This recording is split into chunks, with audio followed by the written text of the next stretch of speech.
Stoy tirid kat iti dalan mapanaway ngem nag-enjoy. Enjoy dito, fresh air. Ang dami pang puno. Green na green yung paligid. Yan. Lupain ng aking mga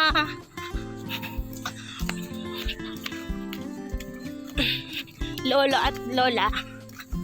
Ito. Dahil masipag sila, ayan, ang dami nilang lupain sa aming bukirin.